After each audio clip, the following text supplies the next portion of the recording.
ਘੁੰਮਣਾ ਵੀ ਆ। ਆਹੋ ਘੁੰਮੂਗਾ ਤਾਂ ਨਸੀਬੋ ਲਾਲ ਤਰ੍ਹਾਂ ਘੁੰਮੂਗਾ। अस्सलाम वालेकुम जी। उम्मीद आ तुसी सारे दोस्त रब दी रहमत नाल ठीक होवोगे। ते अज धन भाग साडे भी साडे को नासर कसाना साहब आए हैं, साडे बजुर्ग बैठे हैं, साडे सिर दे ताज। ते इन्हां बजुर्गां दी बा दुआवां दे नाल रब दी रहमत आ सारी। चौधरी ज़ियाद साहब ते मेरे भरा बैठे हैं इधर, मेरे वालिद साहब बैठे चौधरी सरदार अहमद साहब ते नासर कसाना साहब, तुहाडा बहुत शुक्रिया। तुसी सानू टाइम दिता, सानू इज्जत बख्शी आके। ਤੇ ਅੱਲਾਹ ਤਾਲਾ ਨੇ ਤੁਹਾਨੂੰ ਬੜੀ ਇੱਜ਼ਤ ਦਿੱਤੀ ਹੋਈ ਹੈ, ਤੁਹਾਨੂੰ ਦੇਖਦੇ ਰਹੀਦਾ, ਤੁਹਾਨੂੰ ਬੜਾ ਪਿਆਰ ਮਿਲਦਾ ਤੇ ਬਹੁਤ ਚੰਗਾ ਲੱਗਿਆ ਜੀ ਤੁਹਾਨੂੰ ਮਿਲ ਕੇ, ਤੁਹਾਡਾ ਆਣਾ ਸਿਰ ਮੱਥੇ ਤੇ ਇਹ ਬਸ ਆ ਪਿੰਡਾਂ ਥਾਵਾਂ 'ਚ ਹਜੇ ਗੱਲਬਾਤ ਹੈ ਵੀ ਚਾਰ ਭਰਾ ਰਲ ਕੇ ਬਹਿ ਜਾਂਦੇ ਆ। ਸਹੀ ਗੱਲ ਤੇ ਹਾਂ ਇਹ ਵੀ ਪਿੰਡਾਂ 'ਚ ਵੀ ਨਹੀਂ ਹੈਗੀ। ਹਾਂਜੀ ਇਹ ਬਾਬਾ ਜੀ ਪਿੰਡਾਂ 'ਚ ਵੀ ਮੁੱਕਦਾ ਜਾਂਦਾ, ਬਿਲਕੁਲ ਮੁੱਕਦਾ ਜਾਂਦਾ, ਮੁੱਕ ਗਿਆ ਤਕਰੀਬਨ, ਮੁੱਕ ਗਿਆ।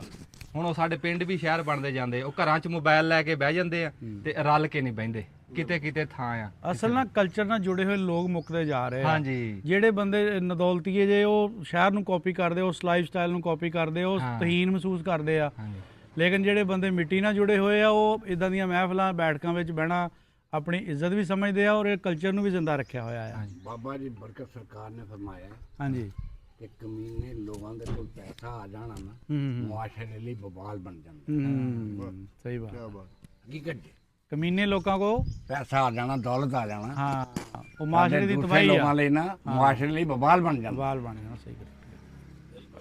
ਬਾਬਾ ਜ਼ਿਆ ਜੀ ਇਹ ਸਾਰੀ ਜ਼ਿੰਦਗੀ ਡੇਰੇਦਾਰੀ ਕੀਤੀ ਹੈ ਤੇ ਅਲਹਮਦੁਲਿਲਾ ਕਰ ਵੀ ਰਹੇ ਆ। ਅਲਹਮਦੁਲਿਲਾ। ਤੇ ਇਹਨਾਂ ਨੂੰ ਆ ਜਿਹੜੀਆਂ ਹੁਣ ਘਰਾਂ 'ਚ ਬਹਿ ਹੀ ਨਹੀਂ ਹੁੰਦਾ, ਹੂੰ ਇਹਨਾਂ ਦੀ ਖੁਰਾਕ ਆ ਮੰਜੀਆਂ ਤੇ ਬਹਿਣਾ। ਬਿਲਕੁਲ ਬਿਲਕੁਲ। ਦੇਖੋ ਜੇ ਘਰ ਬਹਿਣਗੇ ਤਾਂ ਇੱਕ ਜੇਲ੍ਹ ਸਮਝਣਗੇ ਆਪਣੇ ਆਪ ਨੂੰ ਵੀ ਸਾਨੂੰ ਜੇਲ੍ਹ ਹੋ ਗਈ ਆ। ਅਸੀਂ ਨਾ ਬਜ਼ੁਰਗਾਂ ਨੂੰ ਤੰਗ ਕਰਤਾ, ਜੇ ਸਹੀ ਪੁੱਛੋ। ਹਾਂ ਅਸੀਂ ਜਿਹੜੀਆਂ ਮੰਜੀਆਂ ਅੰਦਰ ਕਰ ਲੀਆਂ ਨਾ, ਅਸੀਂ ਨਾ ਬਜ਼ੁਰਗਾਂ ਨੂੰ ਤੰਗ ਕੀਤਾ। ਇਹਨਾਂ ਦੀ ਤਬੀਅਤ ਹੀ ਖੁਸ਼ ਰਹਿੰਦੀ ਸੀ। ਮੰਨੀਆਂ ਗਾਲੀਆਂ ਅੰਦਰ ਕੀਤੀਆਂ, ਤੁਸੀਂ ਸਾਨੂੰ ਅੰਦਰ ਕਰਤਾ।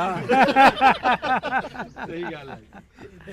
ਸਹੀ ਹੋ ਗਿਆ। ਅੰਜਮ ਭਾਈ ਤੁਸੀਂ ਵੀਡੀਓ ਬਣਾਉਣ ਦਾ ਇੱਕ ਨਵਾਂ ਸਟਾਈਲ ਮੁਤਾਰਫ ਕਰਵਾਇਆ, ਪੰਜਾਬੀ 'ਚ ਤੁਸੀਂ ਲੈ ਕੇ ਆਏ ਸਾਰੇ ਮਾਮਲੇ ਨੂੰ। ਟਿਕਟੋਕ ਤੇ ਹੋਰ ਵੀ ਬਹੁਤ ਕੁਝ ਚੱਲ ਰਿਹਾ ਸੀ ਕਲਚਰ, ਤੁਸੀਂ ਦੇਖਦੇ ਹੁੰਦੇ ਹੋ, ਜਦੋਂ ਸਕਰੋਲ ਕਰਦਾ ਬੰਦੇ ਸਾਹਮਣੇ ਆਉਂਦੇ ਹੀ ਆ। ਹਾਂਜੀ ਫਾਹਸ਼ ਵੀ ਬਹੁਤ ਆਇਆ, ਸਾਰਾ ਕੁਝ ਮੁxtਲਫ ਤਰੀਕੇ ਲੱਭੇ। ਹਾਂਜੀ ਅਕਸਰ ਤੁਸੀਂ ਦੇਖਿਆ ਕਿ ਸੋਸ਼ਲ ਮੀਡੀਆ ਜਾਂ ਟਿਕਟੋਕ ਦੇ ਆਉਣ ਤੋਂ ਬਾਅਦ ਪੰਜਾਬੀ ਜ਼ੁਬਾਨ ਨੂੰ ਜ਼ਿਆਦਾ ਲੋਕਾਂ ਨੇ ਪਸੰਦ ਕੀਤਾ। ਪਹਿਲੋਂ ਲੋਕ ਕਹਿੰਦੇ ਸੀ ਜੀ ਇਹ ਜਾਹਲਾਂ ਦੀ ਜ਼ੁਬਾਨ ਹੈ, ਐਦਾਂ ਤੇ ਐਦਾਂ। ਤੁਹਾਡੇ ਯਾਨੀ ਕਿ ਨੈਗੇਟਿਵ ਕਮੈਂਟ ਅਸੀਂ ਵੀ ਦੇਖਦੇ ਹਾਂ ਜਾਂ ਹੋਰ ਪੰਜਾਬੀਆਂ ਦੇ ਨੈਗੇਟਿਵ ਕਮੈਂਟ 1 ਜਾਂ 2% ਹੋਣਗੇ। ਹਾਂਜੀ ਇਹਦੀ ਨਿਸਬਤ ਜਿਹੜੇ ਦੂਸਰੀ ਆਵਾਮ ਆ ਉਹਨਾਂ ਦੇ 50% ਨੈਗੇਟਿਵ ਕਮੈਂਟ। ਬਿਲਕੁਲ ਬਿਲਕੁਲ। ਸਾਨੂੰ ਪਸੰਦ ਕੀਤਾ ਜਾਂਦਾ ਤਾਂ ਮਤਲਬ ਸਾਡੇ ਅੰਦਰ ਹੈ ਪੰਜਾਬੀ ਦੀ ਵੀ ਖਿੱਚ, ਕਲਚਰ ਦੀ ਵੀ, ਲੇਕਿਨ ਅਸੀਂ ਉਹਨੂੰ ਨੱਪ ਲਿਆ, ਨੱਪ ਲੈ, ਉਹਨੂੰ ਕਿਤੇ ਦੱਬਦਾ ਹੈ। ਬਿਲਕੁਲ ਸਹੀ ਗੱਲ ਹੈ। ਪਿਆਰ ਕਰਨ ਵਾਲੇ ਬਹੁਤ ਆ, ਪਿਆਰ ਕਰਨ ਵਾਲੇ ਬਹੁਤ ਆ। ਜਿੰਨੇ ਆ ਪਰਦੇਸੀ ਬੈਠੇ ਆ ਉਹ ਕਹਿੰਦੇ ਆ ਵੀ ਤੁਸੀਂ ਖੁਸ਼ਕਿਸਮਤ ਆ, ਅਟਾਲੀਆਂ ਥੱਲੇ ਬੈਠੇ ਆ। ਬਿਲਕੁਲ ਤੇ ਅਸੀਂ ਤਾਂ ਤਰਸਦੇ ਆ, ਕਹਿੰਦੇ ਇੱਥੇ ਬਿਲਡਿੰਗਾਂ ਦੇ ਥੱਲੇ ਧੁੱਪਾਂ ਦੇ ਤੁਸੀਂ ਚੌਧਰੀ ਸਾਹਿਬ ਸ਼ਹਿਰਾਂ 'ਚੋਂ ਲੋਕ ਜਿਹੜੇ ਆਉਂਦੇ ਨੇ ਉਹ ਇੱਥੇ ਫੋਟੋ ਖਿਚਾਉਣ ਆਉਂਦੇ, ਇਹੋ ਜਿਹੇ ਜਿਹੜੇ ਟੂਬਲਾਂ ਦੇ ਨਾਂ ਦੇ ਫੋਟੋ ਖਿਚਾਉਂਦੇ, ਤਾਂ ਮਤਲਬ ਕਿ ਉਹਨਾਂ ਨੂੰ ਇਹਨਾਂ ਚੀਜ਼ਾਂ ਨਾਲ ਪਿਆਰ ਆ। ਪਿਆਰ ਆ, ਬਿਲਕੁਲ ਕੋਈ ਸ਼ੱਕ ਨਹੀਂ। ਬਾਬਾ ਜੀ ਕੋਈ ਗੱਲ ਕਰਨ ਲੱਗੇ। ਇੱਕ ਮਿੰਟ ਬਾਈ ਜੀ, ਇੱਕ ਮਿੰਟ। ਇਹ ਹੁਣ ਆਪਣਾ ਹੋ ਗਿਆ ਮੁਕੰਮਲ, ਇੰਨਾ ਕੁ ਹੋਰ ਕੰਮ? ਅੱਛਾ ਕਰ ਲਓ। ਮੈਂ ਗੱਲ ਇਹ ਕਰ ਰਿਹਾ ਸੀ ਕਿ ਪੰਜਾਬੀ ਜ਼ਬਾਨ ਜਦੋਂ ਬੋਲੀ ਜਾਂਦੀ ਹੈ, ਬੈਠ ਕੇ ਬੋਲਦੇ ਆ, ਕਿਆ ਬਾਤ ਹੈ, ਉਹਦਾ ਮਜ਼ਾ ਹੀ ਹੋਰ ਹੈ, ਉਹਦਾ ਮਜ਼ਾ ਹੀ ਹੋਰ ਹੈ। ਤੁਸੀਂ ਦੇਖੋ ਬਜ਼ੁਰਗੋ, ਆਪਣੀ ਖੁਸ਼ੀ ਦਾ ਇਜ਼ਹਾਰ, ਆਪਣੇ ਗੁੱਸੇ ਦਾ ਇਜ਼ਹਾਰ ਸਵਾਏ ਪੰਜਾਬੀ ਤੋਂ ਹੋਰ ਕਿਸੇ ਜ਼ਬਾਨ 'ਚ ਨਹੀਂ ਕਰ ਸਕਦੇ। ਜਿੰਨਾ ਮਰਜ਼ੀ ਪੜ੍ਹ ਲਓ, ਜੋ ਮਰਜ਼ੀ ਕਰ ਲਓ, ਜਦੋਂ ਤੋਂ ਤੁਹਾਡੀ ਕਿਤੇ ਬਹੁਤ ਗੁੱਸੇ ਦਾ ਲੈਵਲ ਹਾਈ ਹੋ ਗਿਆ ਤਾਂ ਜਾਂ ਕਿਤੇ ਬਹੁਤ ਖੁਸ਼ੀ ਬਰਦਾਸ਼ਤ ਤੋਂ ਬਾਹਰ ਹੋ ਗਈ, ਤੁਸੀਂ ਪੰਜਾਬੀ 'ਚ ਹੀ ਬੋਲਣੀ ਹੈ। ਪੰਜਾਬੀ ਚ ਹੀ ਆਣੀ ਆ। ਗਾਲ ਦੀ ਸਵਾਦ। ਹਾਂ ਜਿਹੜੇ ਆਪਣੇ ਇਲਾਕਿਆਂ ਦੇ ਨੁਮਾਇੰਦੇ ਆ ਨਾ, ਜਿਹੜੇ ਅਸਲ 'ਚ ਇਹ ਆਪਣੀ ਸਹੀ ਨੁਮਾਇੰਦਗੀ ਨਹੀਂ ਕਰਦੇ। ਨਹੀਂ ਹਕੀਕਤ ਕਰਦੇ। ਗੱਲ ਆ। ਇਹ ਜਦੋਂ ਚੁਣ ਕੇ ਚਲੇ ਜਾਂਦੇ ਉੱਥੇ ਪਾਰਲੀਮੈਂਟ ਦੇ ਵਿੱਚ, ਇਹਨਾਂ ਨੇ ਜਾ ਕੇ ਉੱਥੋਂ ਉਰਦੂ ਬੋਲਣੀ ਆ। ਹਾਲਾਂਕਿ ਆਪਣੇ ਚੜ੍ਹਦੇ ਪੰਜਾਬ ਦੀ ਜਿਹੜੀ ਪਾਰਲੀਮੈਂਟ ਆ, ਤੁਸੀਂ ਹਲੇ ਵੀ ਕਦੇ ਚੈੱਕ ਕਰ ਲਿਓ, ਉੱਥੇ ਪੰਜਾਬੀ ਦੇ ਵਿੱਚ ਹੀ ਪੰਜਾਬੀ ਹੈ। ਪੰਜਾਬੀ ਪੰਜਾਬੀ ਪੰਜਾਬ ਪਾਰਲੀਮੈਂਟ ਆ, ਬੋਲੀ ਪੰਜਾਬੀ ਜਾਂਦੀ ਹੈ। ਹਾਂਜੀ, ਪੰਜਾਬ ਸਾਡੀ ਜਿਹੜੀ- ਪੰਜਾਬ ਦੇ ਦਫ਼ਤਰ ਆ ਸਾਰੇ, ਬੋਲੀ ਉਰਦੂ ਜਾਂਦੀ ਹੈ, ਇੰਗਲਿਸ਼ ਜਾਂਦੀ ਹਾਂਜੀ, ਹੈ। ਸਾਡੇ ਇੱਥੇ ਦੇਖ ਲਓ ਕੀ ਹਾਲ ਆ।